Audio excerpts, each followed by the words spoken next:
खंडणीच्या गुन्ह्यामध्ये अटकेत असलेल्या वाल्मिकचे 29 नोव्हेंबरपासूनचे सीडीआर तपासा अशी मागणी बजरंग सोनावणे यांनी केली आहे। कोणत्याही आरोपींना सोडणार नाही अशी प्रतिक्रिया सुद्धा मंत्री शंभूराज देसाईंनी दिल्याचं पाहायला मिळालं।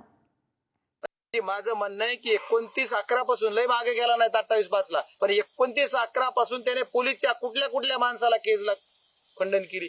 29/11 ला आता जो खंडणीचा आरोपी जो जेलमध्ये आहे, जो पोलीस रिमांडर मध्ये आहे, तो 29 ला केज मध्ये होता।